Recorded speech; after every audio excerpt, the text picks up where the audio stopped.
WNST.net. It is Sarasota time for baseball fans watching the Birds. Obviously, I'm back from the Combine now, and we're getting ready for free agency coming up in a couple of weeks. Ed Block in town this week. And usually this is the time when we're getting ready for a Big Ten tournament or previously an ACC tournament. But it kind of came and went very, very quickly, certainly for this guy who went up to New York.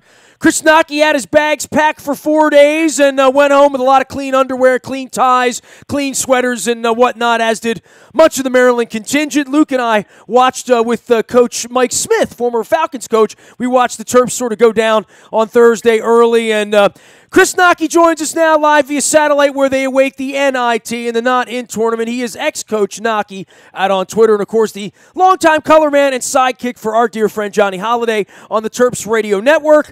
My man, I wish we were talking about RPI and bracketology, and it would be nice to just be somewhere near the bubble right now instead of underneath the bubble, right, Chris? I hear you. I mean, you get accustomed to it, Nestor. You have 3 straight years in the tournament, and and being safely in the tournament. And it's disappointing to find yourselves on the outside looking in, but you have to deal with it. You have to sort of rectify the things that went sideways on you this year and deal with it, and maybe a couple extra games, playing a couple games in the NIT would help a little bit. Well, when the story is written, right, it's gonna begin with the injuries, and then the disappointment, therein, right? And I guess the emergence of Fernando, Morcell looks like he's a player. Clearly, we know where we are with last year's stars and stepping back. But what does next year's roster look like? Where would the hope be through this? Because they play a game or two over the next couple weeks and sell some tickets and, get on the B team TV or whatever it will be, opposite the tournament on these other nights when nothing's happening. Although it feels like something's happening every night once the women's tournament gets going as well. But the thought that next year things will be better, sell me some optimism here. Give me a little bit of hope. Well, I mean, there's no reason to think otherwise. I mean, the issue with college basketball in this day and age, and it's not just specific to Maryland, is that, you're never 100% sure who's coming and who's going. Fair enough. The rosters, the rosters are fairly fluid things, but I think that there's every reason to think that, the majority of the team will be back intact. So what you've got is you had a team this year that started 2 freshmen and 2 sophomores, Fernando and Morcell. I thought Bruno was a, first team all rookie selection. And he certainly deserved that. I honestly thought Daryl Morcell deserved it as well. I thought he had a good year. There's certainly a lot of areas where both those guys can improve, and I'm sure they will. And then, of course, they had 2 sophomores in Anthony Cowan and Kevin Herter, who I expect both of those guys to be back, and they were all-conference level performers. So they are the real hope, right? I mean, if you're going to talk about, if Maryland's going to be a Sweet 16 team next year or be the kind of team that can make noise and surprise somebody and not necessarily be dominant. I'm not talking about being a top 5, top 10 team, but to be a team that this time next year we're talking about what seed we are and what pathway you need to go to win 3 or 4 games and get some good fortune and get the wind blowing at your back a little bit. To me, Herter and Cowan, if all the recruits were there, if that's where everyone was, but I think we saw a little lack of depth here this year, right? Certainly when Jackson went down, right? Yeah, I don't think there's any question about it, and I thought that the amount of minutes that Cowan especially had to play during the course of the season probably impacted him down the stretch, where I think fatigue probably set in, and. So, I think you hope that you've got a bunch of recruits coming in, all of whom are, really highly regarded, and so you hope that you can get big contributions from them. I don't know what to expect out of Justin Jackson and his situation. I think that, initially he had surgery thinking that maybe he would do it in an effort to be ready for the NBA draft. I don't think that's happening at all. I think the rehab is going, it's just a long rehab when you have your labrum sewn up like that. It's a 6-month deal. So I think there's a certain fluidity to the roster, which makes it a little bit unpredictable, Nestor, but I expect the majority of those guys to be back, and I expect them to be very good next year. Fernando had made some great strides in February, and we started to hear the whispers of, well, let's not have him play too well, right? I mean, The off-season whispers here for this program and every program is, well, if Jackson were healthy, he wouldn't be here next year. Now it looks like he'll be stuck being here next year after almost trying to slide away last year. I mean, I never know what is or what isn't anymore until draft night, where there's a lot of people that get their feelings hurt. Yeah, no kidding. I think that's a good way to put it. And I think the world of all these guys. They're good kids. One of the things that, sometimes you watch him play and you think, man, that guy, he's dominant. And I'm talking kind of generally about any of them, Nestor. And then you think about a guy like Justin Jackson. Last year he had a ridiculous January. He had like 29-13 at Minnesota, and he went through a stretch of a couple of weeks where he was just fantastic. And then you think to yourself, wow, could I really see him covering Kawhi Leonard next year? No, I really couldn't. Same thing about Bruno. As dominant as Bruno could be in stretches, really his season turned when he learned how to not foul. Early on in the season, he was a fixture on that Maryland bench because you always seemed to have 2, 3, and 4 fouls on him. And once he kind of figured that out, that made him a different player, and he got so much better with the healthy doses of playing time. So, yeah, I totally agree with you that the whole projection of guys, next level guys, or whether they'll be next level guys is, to me, it's like it's a lot more art than science, man. It's hard to figure out. Well, it's life-wrecking in a lot of cases. You come back 5-10 years later and measure a bad decision like leaving college, leaving an education, and jumping off the side of the plank into whatever European Greek league or whatever that thing is, to say, man, maybe I should have stayed there and enjoyed college basketball and instead of trying to figure out how to get the hell out, right? I mean, well, one of the things they could do is they could allow kids who have done that and have made a bad choice and didn't get drafted, did not have that box checked. One of the things they could do is they could allow those kids to come back and have to sit a year, maybe have to complete 24 or 28 hours or something like that before you regain eligibility. But there's no reason, I don't think, for you just to completely cut ties if a kid makes a bad decision. I think bad decisions are a part of being 19, 20, 21 years old sometimes.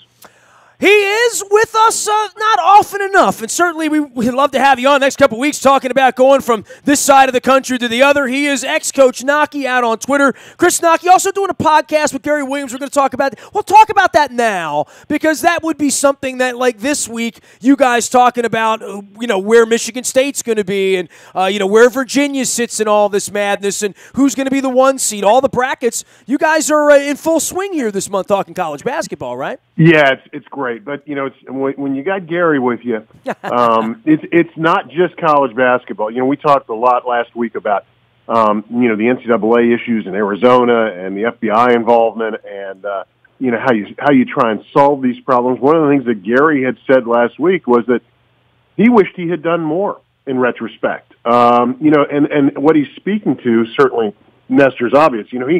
Most of these coaches know who's cheating. And yet there's a code of silence, to make sure that, you don't dime on the other guy. And I think at some point in time that veil has to be torn away. And that's what Gary was talking about last week. But it's all good. One of the things about doing a podcast with Gary is that I can always turn to him and say, hey, Coach, what's pissing you off these days? And he's going to respond to that. So it's all good. Well, in the case of the FBI and all that stuff, you've weaved through, talking to a lot of media people, a lot of coaches, a lot of former coaches.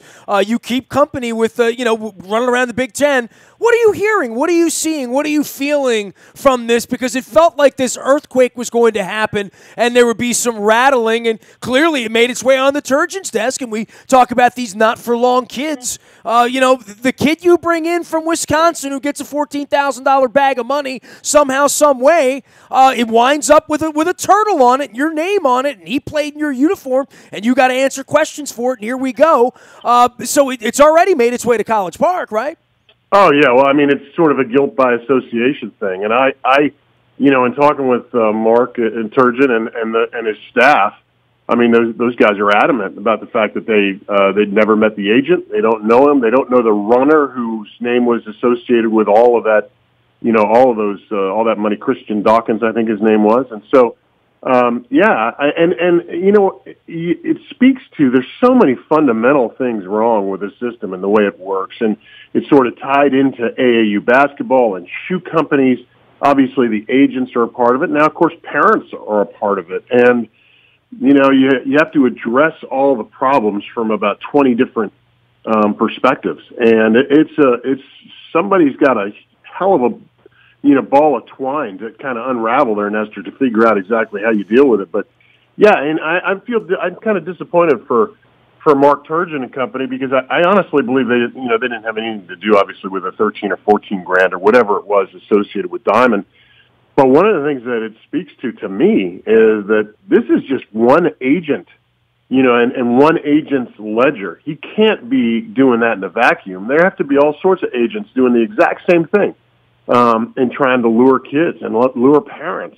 So I agree. I do think this is the tip of the iceberg. I just, you just don't know how completely involved the FBI is at this point in time. Well, and I guess that's the frightening part for everyone who's ever, I go back to, I found some old pictures of me and Fang Mitchell. After Coppin, won those games 21 years ago, I brought all the kids out to the studio, and, I'm wearing my Pizza John's hat right now. It might have been Pizza John's pizza back in 97, to be honest with you. They've been there 50 years. We're sitting eating pizza in the studio, and I'm thinking to myself, I probably broke NCAA violations right there on, in a picture by giving the kids a slice of pizza. I mean, like, literally. Yes, you did. Yes, I did. There you go. So, yeah. Right. So, yeah, I mean, I've been involved, right? I mean, that would wind up on my desk, guilt by pizza. I don't know where you draw the line on how crazy this could be, if the FBI really wanted to dirty up the water. But, look, college basketball, the NCAA, they've all had a lot of chances to make the system better. I would say the one thing that I haven't seen a whole lot of change of, they're going to have brackets this weekend. They're going to play basketball next Thursday and Friday and Saturday and Sunday. We're going to stop. We're going to eat wings and pizza and drink beer and had bracket pools. And the kids are still making no money. You know what I mean? That's still the fact, right? Yeah, no question. And the NCAA is sort of complicit in all this too. I mean, because sometimes it's not of their own doing. They don't have any subpoena power. They don't really have a whole lot of juice. And I'm not sure they have the appetite to really solve the problems. And that's one of the reasons why the feds came in and really just kept the NCAA out of the loop for the most part as they were sort of investigating all this stuff. So, yeah. I mean, I think life goes on through the tournament. My guess is that ultimately, we find out a lot of things after the season. The other shoes that are going to drop will probably drop on the other side of March Madness. I love how you said shoes. That was very, very sly of you, because it all kind of begins and ends with shoes, right? And with exactly. This is where the money comes from, right? Exactly. It is a primary spigot for all of this stuff, no question. How about those Michigan Wolverines? I mean, I know you got the heck out of Dodge up there in New York, and the wind's blowing the top off of all of us all weekend long, but kind of quietly win their second straight Big Ten title. That's why they put the thing together. The format of us sitting around this week, or let's be honest, them, Michigan State, Purdue, anybody else that knows they're getting that call, this sit-around time this week's going to be an interesting gauge to have a bye week and a half, really, before you play meaningful basketball next Thursday, Friday, right? Yeah, and it was interesting. John Beilein, after the game, was asked about that, and he said what I think everybody could have anticipated he would say, is that, he wished they were playing right away because they're hot as blazes right now, but they're not. And I give credit to the commissioner of the Big Ten, Delaney, who last week talked about the fact that this was a mistake, the compressed season, playing a week early in New York City. He got a little criticism in the Midwest because it's clearly a kind of a cash grab going to New York City. It's also a one-off, right? So it was sort of like, we're going to do it this way this year. It's going to suck for a week, and we'll go back to the way it always. Well, they're not really going back to the way it always was, because they've added all these conference games too, right? Well, yeah, exactly. And you threw a bone to Rutgers. Obviously that's a part of playing in D.C. last year, playing in New York City this year. those were bones thrown to the newest members, us and to Rutgers. And so it's just the way it happens. But the Big Ten tournament is destined for Indy or Chicago. I mean, those are natural places for it, given the geographic footprint. They're both good convention cities. You were in Indianapolis, I know, for the Combine, and they do a nice job. So many hotels and bars and restaurants and stuff close to the arena, and it's a. I will tip my cap that Indianapolis is not an awful place to be for 3 days in the mall if you're there to work and eat. And I would agree that it's benign, it's friendly, it's safe, it's clean. It's all the above. I mean, literally. I mean, it's easy to get to too, man. I mean, from here, from anywhere. It's central to a lot of Big Ten. Big Ten. That said, after spending a week there last week, I don't want to go back next week. I hear you. But they do a nice job. When we had the tournament there, they did a hell of a job with it. Well, the women's tournament was going on last week while the Combine was going on, so there was basketball everywhere. Yeah. Well, it's a great basketball town and a great basketball state. So, I mean, they support it in a big way. You know what's really neat about it? And I know you probably – well, first off, when I was nationally syndicated, my first ever show was at the Final Four there. I mean, I launched my national show in 1999, I guess, 2000, whatever year that was, in Indianapolis. So, I've got like this long history of going there, but being there for the Big Ten women's tournament this week, on every corner, you know where that Steak and Shake is, and where everybody knows where St. Elmo's and all that. Every street they turned into Boilermaker Way, Cornhusker Way, Terrapin Trail. They had they had all of the street signs names changed throughout the city, and I thought, and they were like permanent signs that they brought it out every time the tournament came to town, which is kind of every 2, 3, 4 years. They made these signs up 15 years ago, and they put them out every year like Christmas. And I'm thinking, that's kind of homey and kind of neat. You don't see that everywhere, right? Well, that's the only place we see it. You certainly aren't going to see it in Manhattan, and you're not going to see it in Chicago either. And they're a terrific host city, and they the Final Fours that I've been to there have always been great. I mean, it's a good party town. It's very friendly and hospitable, as you said, and relatively inexpensive compared to a lot of big cities. Thoughts about the tournament in general coming up here. We're chatting with ex-coach Knoche out on Twitter, our pal Chris Knoche and partner of Johnny Holiday. Look, we're going to have RPIs. We're going to have bracket busters. We're going to have games going on here throughout the week and tournaments happening, including UMBC being involved around here locally. We hope for a little while. Thoughts about who's going to win this thing and maybe Michigan State taking even more time off and exiting the tournament this weekend?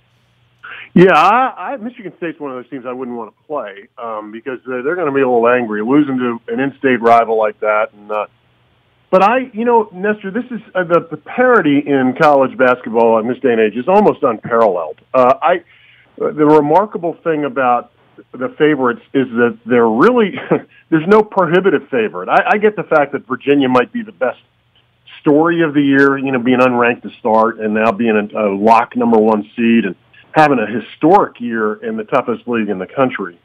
But I don't think Virginia is unbeatable. There are a lot of teams out there that I think can make for a tough matchups. I watched Wichita State and Cincinnati yesterday.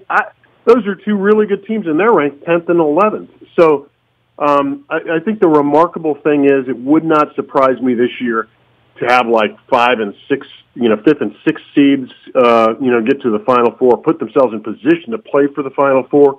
That wouldn't surprise me in the least. I just think the parity is phenomenal right now. Where are you on Nebraska and Penn State? Obviously the other 4 are all going to show up on the bracket somewhere. Michigan State probably with a 1. I guess. Purdue is. Ohio State's been great all year, but Nebraska and Penn State are the 2 teams that, as an old line Maryland ACC guy, you never pay much attention to either one of those programs. It's certainly not Penn State. My pal Dick Girardi calls those games up there in Philly, and I had him on a couple of weeks ago. It would really mean something, right? To get your name called in those places in this tournament. Yeah, I don't think Nebraska's got a chance at all. They had the easiest Big Ten conference schedule I've ever seen, and that's not their fault. I mean, the computer gave them that schedule, and they didn't pick it.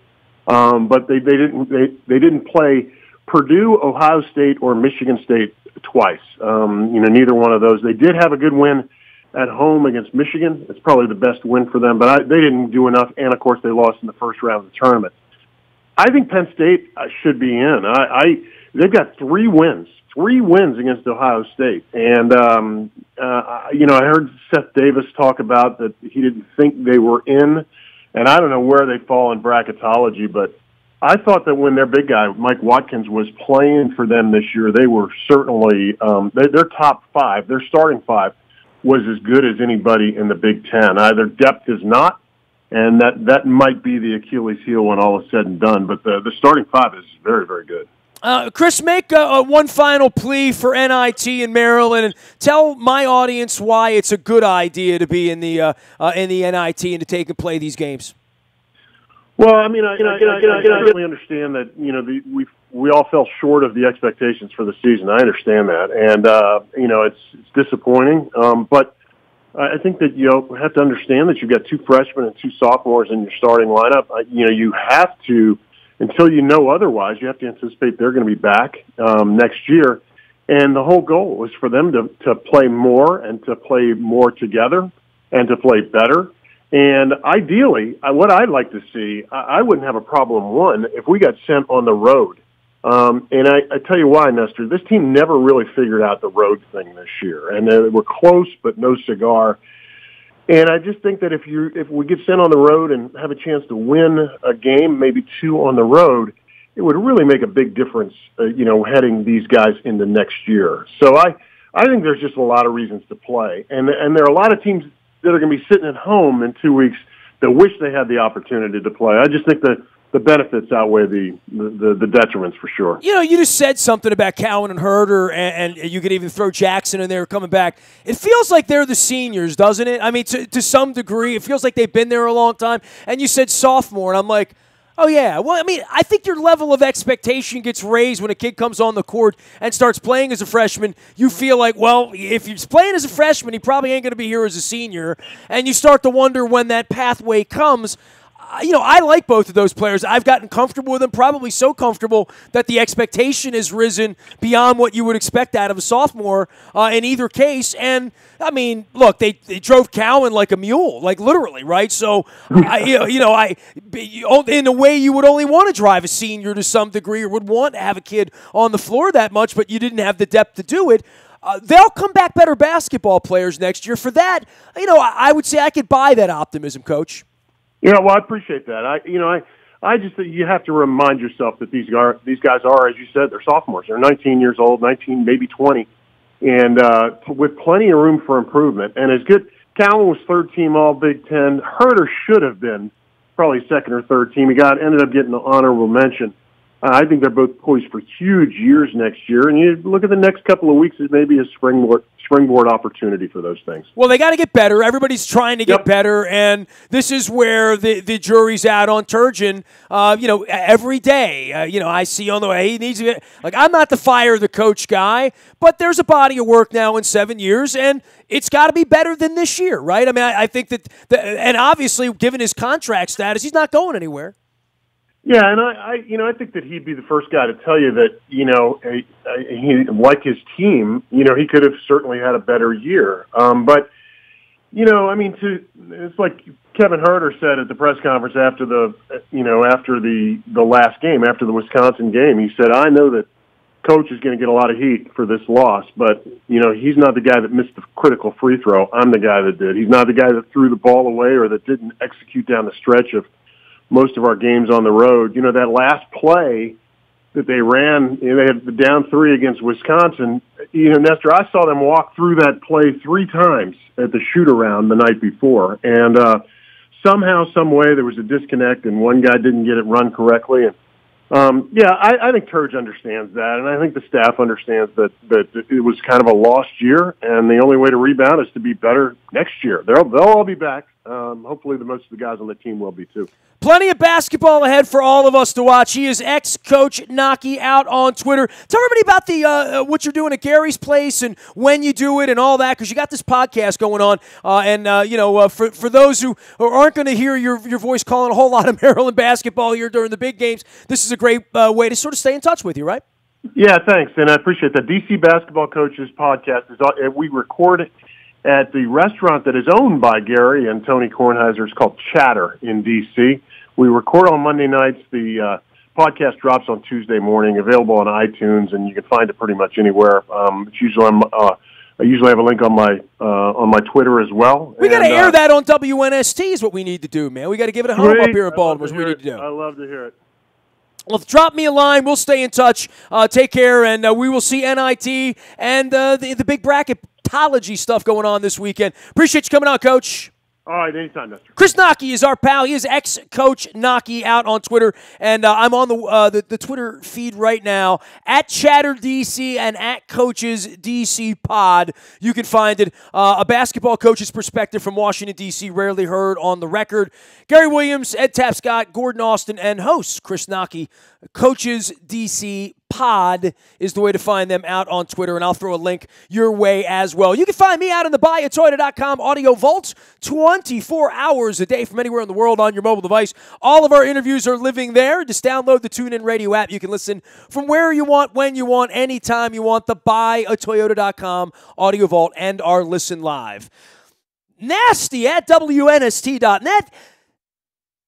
Finds me when I'm not sneezing. Facebook, Twitter, LinkedIn, Snapchat, Instagram, streaming live on our Facebook as well as our YouTube WNSTV channel. We are WNST.net, AM 1570 and WNST Towson, Baltimore. And we never stop talking Baltimore sports.